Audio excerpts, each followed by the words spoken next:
অঙ্গ এবং সহযোগী সংগঠনের নেতৃবৃন্দ, উপস্থিত দক্ষিণ আইসার সর্বস্তরের জনগণ এবং এই কলেজের উপস্থিত সকল ছাত্রছাত্রীবৃন্দ এবং মূল আকর্ষণ যাদেরকে ঘিরে আজকের এই চমৎকার আয়োজন, খেলোয়াড়বৃন্দ সকলকে আমি আমার ব্যক্তিগত পক্ষ থেকে এবং বাংলাদেশ জাতীয়তাবাদী দল বিএনপির পক্ষ থেকে জানাচ্ছি সংগ্রামী শুভেচ্ছা এবং বিপ্লবী অভিনন্দন। বন্ধুরা আমার, অশিক্ষা কিংবা নিরক্ষরতার বিপরীতে শিক্ষাকে আমরা উৎসাহিত করতে চাই, তেমনি ভাবে নকলের বিপরীতে মেধাকে আমরা উৎসাহিত করতে চাই। একইভাবে মাদকের বিপরীতে খেলাধুলাকে আমরা উৎসাহিত করতে চাই।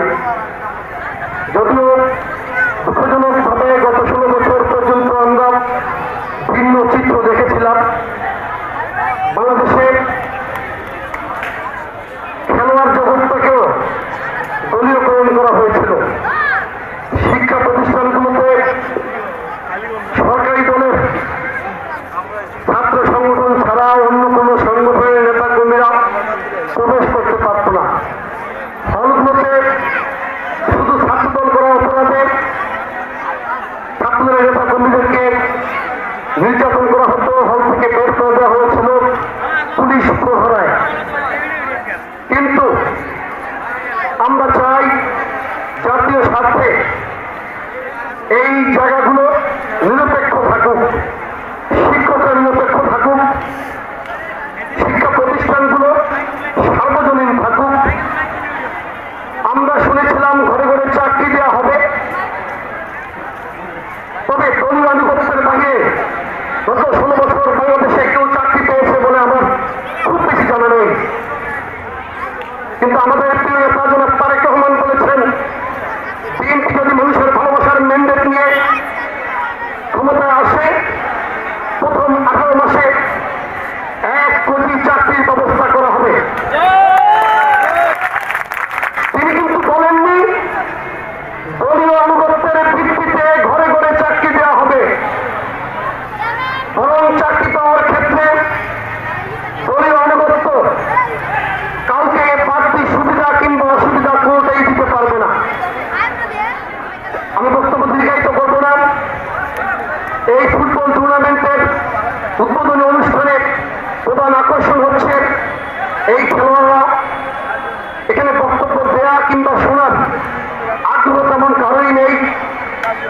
আমি শুধু একটি কথা বলতে চাই, আমাদের প্রিয় নেতা জনাব তারেক রহমান রাষ্ট্র গঠনের জন্য ইতিমধ্যেই 31 দফা সংস্কারের প্রস্তাব দিয়েছেন, যেখানে জনগণের ভালোবাসার ম্যান্ডেট নিয়ে অর্থাৎ স্বচ্ছ গ্রহণযোগ্য একটি নির্বাচনের মধ্য দিয়ে বিএনপি যদি ক্ষমতায় আসতে পারে, তাহলে ওই বিএনপি সরকারের কাছে বিএনপি পরিবারের প্রতিটি নেতা কর্মী যেমন নিরাপদ থাকবে, তেমনই ভাবে বিএনপির বাইরে বাংলাদেশের যে কোনো রাজনৈতিক দলের নেতা কর্মীরাও বিএনপি সরকারের কাছে নিরাপদ থাকবে ইনশাআল্লাহ।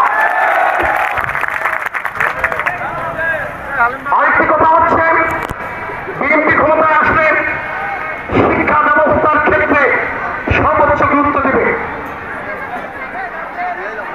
জিডিপির 5% বরাদ্দ দেওয়ার প্রস্তাব ইতিমধ্যেই করা হয়েছে এবং শিক্ষাকে বেড়ে সাজানোর জন্য পরিকল্পনা গ্রহণ করা হয়েছে। শিক্ষাকে নিড বেসড এডুকেশন এবং নলেজ বেসড এডুকেশনে ভাগ করা হবে, অর্থাৎ দেশের প্রতিটি নাগরিককে উচ্চ শিক্ষায় শিক্ষিত হতে হবে, কিংবা বিশ্ববিদ্যালয়ের লেকচারার হতে হবে, কিংবা গবেষক হতে হবে, বিজ্ঞানী কিংবা দার্শনিক